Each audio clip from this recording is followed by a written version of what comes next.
150 के करीब जो पैसेंजर्स थे, वो बाज़ियाब कराए जा चुके हैं। बिल्कुल, फ़ोर्सेस जब ऑपरेशन करती हैं तो सबसे पहले जो उनका फ़ोकस होता है वो यही होता है कि किसी भी एक फ़र्द की ज़िंदगी जो है वो हमारे ऑपरेशन के नतीजे में चली ना जाए। हुँ, देखें दुनिया में कहीं भी फ़ोर्सेस ऑपरेशन करती हैं, तो मेन उनका फ़ोकस यही होता है कि एक आम आदमी से मुतासिर ना हो, आम आदमी की कैजुअल्टी ना हो। ये बात हम देख रहे हैं कि कल से एक ग़लीज़ किस्म का प्रोपेगेंडा शुरू हो गया है। बहरहाल हम उनसे यही कहना चाहेंगे, भाई ये वक़्त है, हुँ। गुज़र जाएगा।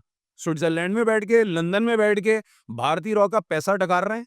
वो खा रहे हैं और उनकी नमक हलाली इस तरह कर रहे हैं कि इस मुल्क के साथ नमक हरामी कर रहे हैं। आपस के फड्डे हैं, आपस के मसले हैं। सारा मसला फ़साद की जड़ क्या है? रॉयल्टी। अगर आपके घर में आपकी बीवी, आपके बाप, आपकी माँ और आपके बच्चों को अगर कोई मार दे, आप मुज़ाकरात करोगे?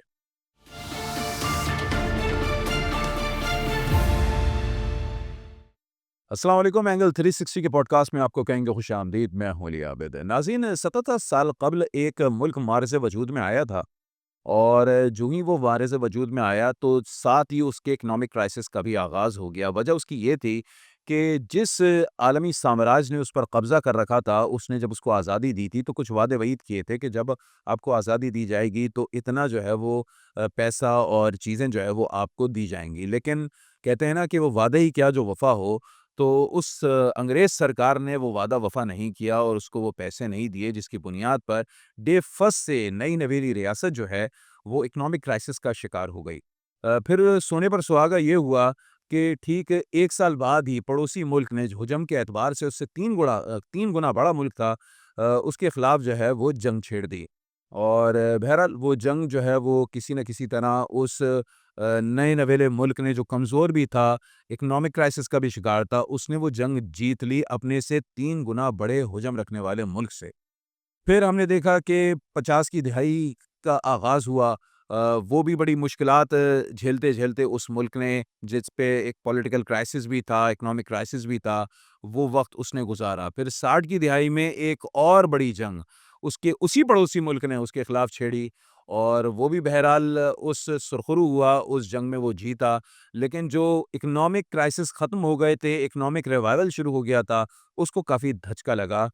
और फिर 1971 में वो मुल्क तोड़ दिया गया, दो लख्त कर दिया गया। यकीनन आप समझ सकते होंगे मैं बात कर रहा हूँ हमारे प्यारे वतन पाकिस्तान की, जो फिर 1971 में दो लख्त हो गया, आलमी साम्राज्य की रेशा बेईमानियों का शिकार हुआ, साजिशों का शिकार हुआ। बहरहाल लेकिन उसके बाद पाकिस्तान एक बार फिर अपने पाँव पर खड़ा हुआ और हमने देखा कि बाकी मांदा पाकिस्तान ने अपने आप को एटमी ताकत बनाने का फ़ैसला किया। फिर 80 की दिहाई में अफ़गानिस्तान की जंग हुई, उसमें भी पाकिस्तान को बेपनाह नुकसान पहुँचा। चूँकि पाकिस्तान फ्रंट लाइन स्टेट था और जो जंग लड़ी जा रही थी वो 2 सुपर पावर्स के दरमियान, सोवियत यूनियन और अमेरिका के दरमियान लड़ी जा रही थी। मग़रिब जो है वो पूरा अमेरिका के साथ था और हमने देखा कि जो सेंट्रल एशिया रियासतें थीं वो उस वक़्त सोवियत यूनियन का ही हिस्सा थीं और ईस्टर्न यूरोप भी जो है वो सोवियत यूनियन का ही हिस्सा था। खैर पाकिस्तान इस पूरी सूरत-ए-हाल में भी किसी न किसी तरह अपने आप को बचा के रखने में कामयाब हुआ। इकोनॉमिक क्राइसिस आते रहे लेकिन पाकिस्तान उनको फ़ेस करता रहा। लेकिन जब मौजूदा सदी यानी कि 21वीं सदी का आगाज़ हुआ तो उस वक़्त हमने देखा कि पाकिस्तान ने एक बड़ा फ़ैसला किया। जनरल मुशर्रफ उस ज़माने में जो आर्मी चीफ़ थे, उन्होंने चूँकि मार्शल लॉ लगाया हुआ था और वो आर्मी चीफ़ भी थे और साथ-साथ सदर पाकिस्तान भी थे। उन्होंने चाइना के साथ मिलके जो है वो इकोनॉमिक कॉरिडोर बनाने की जो है वो बुनियाद डाली और फिर हमने देखा कि गवादर उसका हब करार पाया। गवादर में एक सी पोर्ट बनी। साथ-साथ जो है वो बलूचिस्तान में बड़े पैमाने पर जो है वो तामीरात का आगाज़ होने का मंसूबा जो है वो शुरू किया गया। कोस्टल बेल्ट बनाई गई जो इस वक़्त कराची को जो है वो गवादर से जोड़ती है। लेकिन जब ये सारे मामलात चल रहे थे तो हमने देखा कि जो बलूच नेशनलिस्ट हैं, जो बलूच सरदार हैं, उन्होंने जो पहले वो रॉयल्टी लिया करते थे, वहाँ से जो माइनिंग हो रही थी या गैस निकल रही थी, उसमें अपनी रॉयल्टी बढ़ाने का तकाज़ा कर दिया, जॉब्स की जो कोटे लेते थे वो बढ़ाने का तकाज़ा कर दिया और बहुत सारे मुतालबात उन्होंने नाजायज़ किस्म के करने शुरू कर दिए। लेकिन जब वो मुतालबात पूरे नहीं हो सके चूँकि वो बहुत ज़्यादा मुतालबात थे, तो उसके बाद हमने देखा कि बलूचिस्तान में इंसर्जेंसी शुरू कर दी गई और इंसर्जेंसी जब शुरू की गई तो वो सिर्फ़ लोकल नहीं थी बल्कि उसके पीछे जो है वही आलमी साम्राज्य था जो पहले पाकिस्तान को दो लख्त कर चुका था। और उसकी वजह ये थी कि वो रूस को तो माफ़ करने के लिए तैयार था, क्योंकि रूस जो है, जो सोवियत यूनियन था, वो एक दिफ़ाई क़ुव्वत बड़ी थी, लेकिन मुआशी क़ुव्वत नहीं थी। लेकिन चीन जो है, वो अब दुनिया की एक बड़ी मुआशी क़ुव्वत बनने के लिए जा रहा था। तो इस मुआशी क़ुव्वत को रोकने के लिए और इसका रास्ता रोकने के लिए पाकिस्तान का जो सूबा बलूचिस्तान है, उसको बेस कैंप बनाया गया और वहाँ से इंसर्जेंसी का आगाज़ किया गया। बलूचिस्तान लिबरेशन आर्मी बनाई गई, बीआरए बनाई गई और ना जाने मुतअद्दिद लातादाद बल्कि जो है वो इस तरीके की मुसल्लह तंज़ीमें क्रिएट की गईं और इनका मकसद यही था कि बलोच इंजीनियर्स को निशाना बनाना, पाकिस्तान के मज़दूरों को निशाना बनाना जो तामीरात में वहाँ सरगर्म अमल हैं बलूचिस्तान में, और साथ-साथ लॉ एनफोर्समेंट एजेंसीज़ को निशाना बनाना। तो यही पूरी सूरत-ए-हाल है जो पिछले 15-20 सालों से हम देख रहे हैं कि वक़्तन-फ़वक़्तन बलूचिस्तान में जो है वो दहशतगर्दी की लहर उठती है और आम बंदा भी इसका शिकार होता है, हमारे गैर मुल्की मेहमान भी शिकार होते हैं और साथ-साथ हमारे लॉ एनफोर्समेंट एजेंसीज़ के जवान भी इसका शिकार होते हैं। रिसेंटली एक और सानिया पेश आया है, सानिया जाफ़र एक्सप्रेस, और उसमें भी मुतअद्दिद जो है वो शहादतें हुई हैं और काफ़ी लोग जो है वो उनको यरग़माल बना लिया गया था। सिक्योरिटी फोर्सेस ने ऑपरेशन करके उनको बाज़ियाब करा लिया है। और अभी क्या सूरत-ए-हाल है, क्या फ़ैक्ट्स हैं और क्या इस वक़्त सूरत-ए-हाल है, हमारी साथी एंकर समीन नवाज़ हमारे साथ मौजूद हैं, उनकी तरफ चलते हैं। तो समीन, बताइएगा कि इस वक़्त क्या खबरें आ रही हैं, क्या आपके पास इत्तलात हैं? बिल्कुल इस वाक़ये की हम बात कर रहे हैं तो ऑपरेशन इस वक़्त भी जारी है और इसको क्लियर करने में कितना वक़्त लग जाएगा अभी कुछ कह नहीं सकते। लेकिन जो रीसेंट पोज़ीशन अब तक सामने आई है कि 150 के करीब जो पैसेंजर्स थे, वो बाज़ियाब कराए जा चुके हैं, ख़वातीन और बुज़ुर्ग उसमें शामिल हैं, बच्चे शामिल हैं। लेकिन अभी भी 250 के करीब अफ़राद जो है वो हमें उन यरग़मालियों की सूरत में नज़र आते हैं जो इन शिद्दत पसंदों के हमले के नतीजे में अब उन्होंने यरग़माल बनाए हुए हैं। बिल्कुल। और जो शराइत बताई जाती हैं उनकी जानिब से वो वही हैं कि जी हमारे ना जो उनके पास लीडर्स हैं उनको रिहा किया जाए, और वो आपके हुकूक वाली बात के आखिर उनको याद आ गया कि हुकूक वाली क्या बात है तो उसको किया जाए। लेकिन मैं ये बताऊँ कि दहशतगर्दी जो पाकिस्तान के लिए हमेशा से एक बड़ा मसला रही है, पहले भी कभी भी हमने दहशतगर्दी के आगे सरेंडर नहीं किया। हमने कभी घुटने नहीं लिए कि बड़े से बड़े दहशतगर्द को हमने फ़ेस किया। खैबर पख्तूनख्वा में बड़े-बड़े ऑपरेशंस हुए हैं, भारी जानी नुकसान बर्दाश्त किया है। 80,000 से ज़ायद तादाद सिर्फ़ अवाम की है जो दहशतगर्दी में अपनी जानों का नज़राना पेश कर चुके हैं, लेकिन हमने सरेंडर नहीं किया। और ये जो वाक़या है जो हम देख रहे हैं कि बुलान में जो ये जाफ़र एक्सप्रेस को इस तरह से इन्होंने हाईजैक किया है या कमाल बनाया है मासूम शहरियों को, इसमें भी अब किसी तरह से सरेंडर नहीं किया जाएगा। यही वजह है कि हम मुसलसल देख रहे हैं कि ऑपरेशन का सिलसिला अभी तक जारी है और ये एहतियात की जा रही है क्योंकि जो इस तरह की खबरें कुछ हम देख रहे हैं कि सोशल मीडिया के ऊपर तूफ़ान उठा हुआ है कि जी इतनी तादाद में मौजूद हैं और सैकड़ों की तादाद तो हमलावरों की है, कैसे बाजियाब करवाया जाएगा। एक इंसर्जेंसी की कैफ़ियत फैलाने की कोशिश की जा रही है। इस चीज़ को भी थोड़ा-सा कंट्रोल में रखना है और फिर ये भी देखना है कि हमें ऑपरेशन ज़्यादा से ज़्यादा कितना सक्सेसफुल बनाया जा सकता है। क्योंकि रमज़ानुल मुबारक का महीना है और इस महीने में ऐसी मज़मूम कोशिश करना, यकीनन इसकी जितनी मज़म्मत की जाए वो कम है।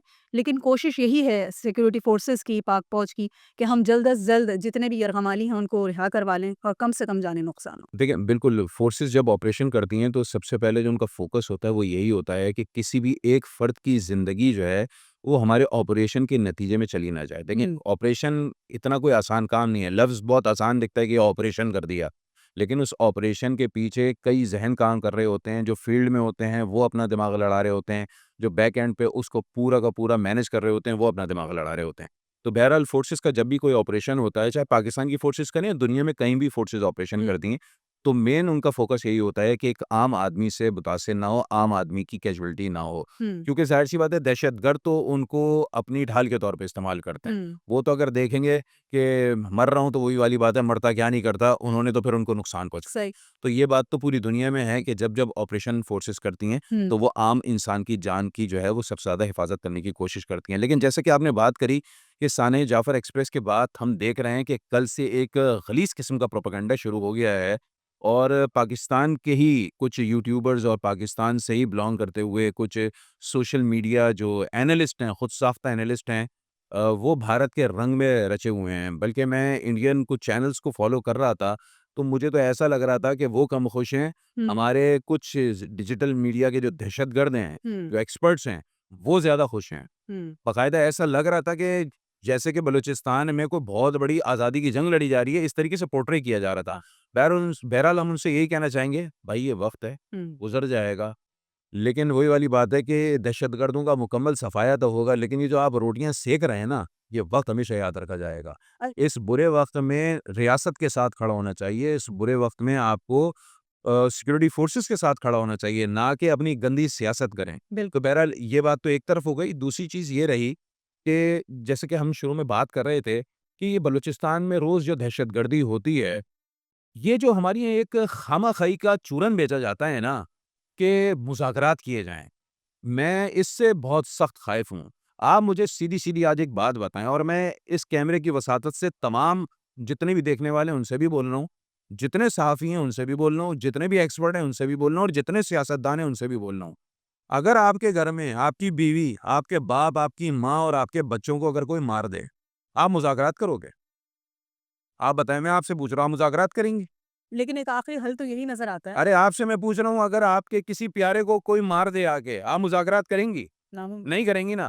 पाकिस्तान के कानून को बदलो पहले। ये जेल में जितने दफ़ा 302 के पड़े हुए हैं ना मुजरिम, उन सब से जाके फिर मुज़ाकरात करो।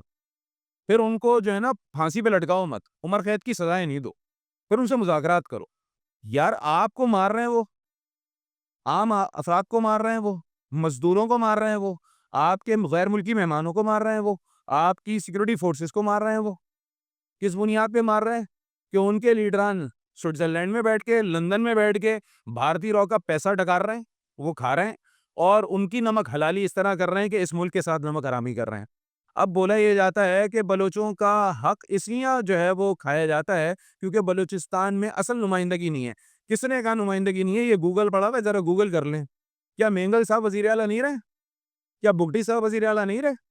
क्या हर जितनी बड़ी-बड़ी कौमियतें हैं बलूचिस्तान में, क्या उनको हुकूमतें नहीं मिली हैं? और जब-जब मिली हैं, उन्होंने अपने मुखालिफिन के साथ क्या किया है? ज़रा पता तो करें, मेंगलों ने मरियों के साथ क्या किया है? मरियों ने बुकटियों के साथ क्या किया है?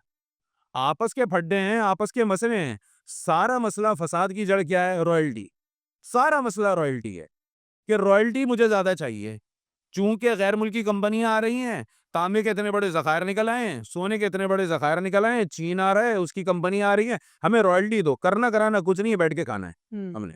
देखिए, यही एक वजह है। अच्छा, फिर दूसरी तरफ हम अभी इब्तिदा में जिस तरह से अफ़गानिस्तान के भी हमने ज़िक्र किया और ये बात की, अभी चंद दिन कबल बन्नू अटैक का हमने देखा बिल्कुल। और वहीं से ताने-बाने हमें मिलते हुए नज़र आए। 2 उनके बाकायदा अफ़गान शहरी भी शनाख्त हो चुके हैं इस हमले के नतीजे में जो हमलावर मारे गए थे। अब इस जाफ़र एक्सप्रेस की जो हम बात कर रहे हैं, इस वाक़ये में भी कंटिन्यूटी वही नज़र आ रही है। यहाँ पर भी अफ़गानिस्तान के साथ इंटरलिंक्ड है ये तमाम तर लोग, बीएलए की जिनकी हम बात कर रहे हैं। तो ये बीएलए, ये एक चीज़ तो वाज़ेह हो चुकी है कि अफ़गानिस्तान भारत किस तरह से अफ़गानिस्तान को इस्तेमाल करते हुए पाकिस्तान के अंदर दहशतगर्दी करवा रहा है, क्योंकि अफ़गानिस्तान का ही वो ख़ित्ता है जहाँ पर भारत ने अपने तमाम तर ये एलिमेंट्स जो हैं वो बिल एक्टिव रखे हुए हैं और फिर वहाँ से वो बीएलए को किस तरह से ट्रीट कर रहे हैं। तो अब ये जो कड़ी जुड़ रही है कि अफ़गानिस्तान की सरज़मीन एक मरतबा फिर इस्तेमाल हो रही है, ये तो मुझे लगता है कि आने वाले दिनों में अफ़गानिस्तान पाकिस्तान के साथ बिल्कुल जो है वो एक बॉर्डर तो हमें बाढ़ की सूरत में नज़र आता ही है, लेकिन ये भारत से भी ज़्यादा कोई कशीदगी बन जाएगी कि बिल्कुल जो ब्रदर ममालिक थे वो अब एक-दूसरे के दुश्मन हो जाएँगे। देखिए, वो है ना कि सामने आते भी नहीं हैं और आप छुपते भी नहीं सामने आ जाएँगे। बिल्कुल, तो वो शेर गलत नहीं है भारत के लिए। खूब पर्दा है भारत चिल को जब मिला हुआ है एक अफ़गानिस्तान और अफ़गान तालिबान मिले हुए हैं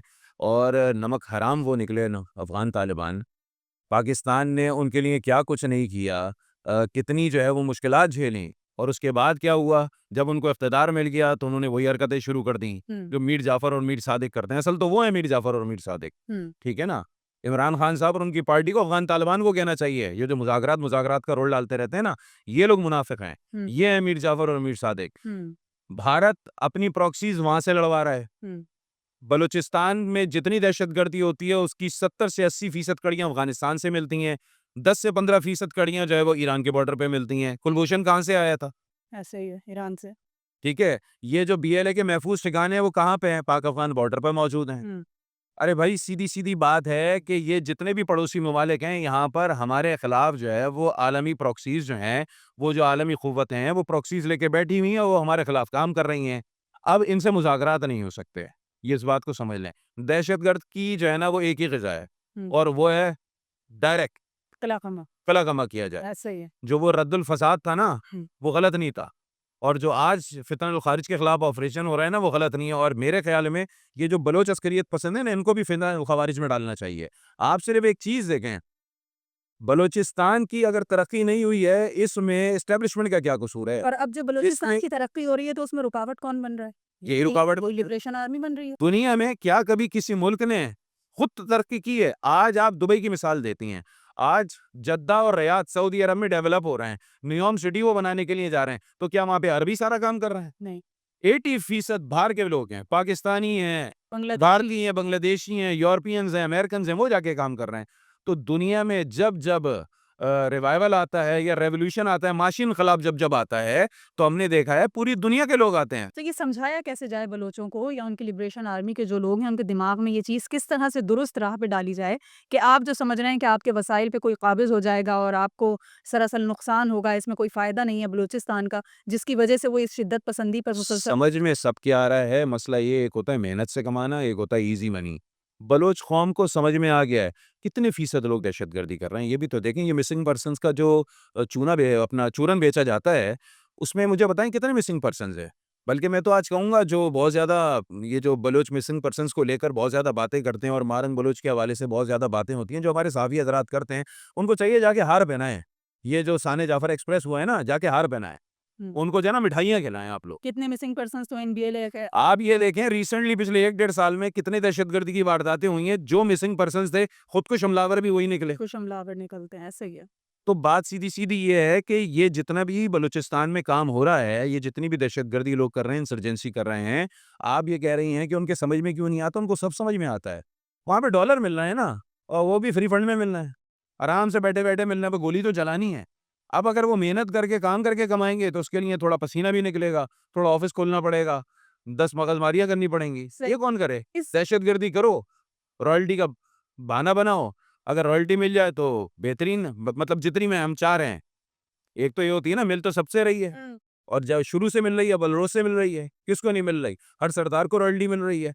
वो देता क्या आगे? स्कूल का निज़ाम तबाह बर्बाद, नहरी निज़ाम बलूचिस्तान में नापैद, सड़कें नापैद, सेहत का कोई सिस्टम सेहत का कोई सिस्टम नहीं है। अब ये भी काम जाके क्या पंजाब की क़यादत करेगी, सिंध की क़यादत करेगी, कि पीके की क़यादत करेगी, और फ़ौज करेगी, और कौन फिर करेगा? जब जब फ़ौज को दावत दी जाती है तो फिर कहा जाता है आपका ये काम नहीं है। अगर कोई ये काम करता है तो फिर कहा जाता है कि आपका ये काम नहीं है। वो बारिशें ज़्यादा हो जाएँ तो भी फ़ौज को बुला लो। सही, ठीक। अच्छा, हम ये देख रहे हैं कि और पुरुमीद भी हैं कि सिक्योरिटी फ़ोर्सेस जिस बहादुरी से इस ऑपरेशन में हिस्सा ले रही हैं और दीगर ऑपरेशंस की तरह इसमें भी हमें कामयाबी यकीनन नसीब होगी। लेकिन जो सिक्योरिटी अरेंजमेंट्स रेलवे डिपार्टमेंट की जानिब से होने चाहिए थे, क्योंकि बलूचिस्तान के हवाले से हम देखते हैं कि सूरत-ए-हाल ख़ासी जो है वो तशवीशनाक है और ये ट्रेनों के ऊपर हमले तो एक मामूल सी बात है। तो क्या हमारा रेलवे का निज़ाम ऐसा है कि कोई सिक्योरिटी दे सके इनको मज़ीद? देखिए, एक तो सबसे बड़ा पाकिस्तान के रेलवे ने के निज़ाम पे ना एक सवालिया निशान ये है कि पाकिस्तान बनने से पहले जो पटरियाँ लगी थी, जो अंग्रेज़ ने सिस्टम बनाया था, हुँ, पाकिस्तान बनने के बाद जो 77 साल में हमने तरक्की की है, वो अगर सामने आ जाए, तो यकीन जानिए हम मुँह दिखाने के काबिल नहीं होंगे। हुँ, पाकिस्तान में रेलवे का निज़ाम जितना तबाह-ओ-बर्बाद कर दिया गया है, थोड़ा बहुत ख्वाजा साद रफ़ीक के दौर में हमने देखा था कि बेहतरी आई थी। बाकी तो रेलवे का निज़ाम इंतहाई ख़राब रहा है।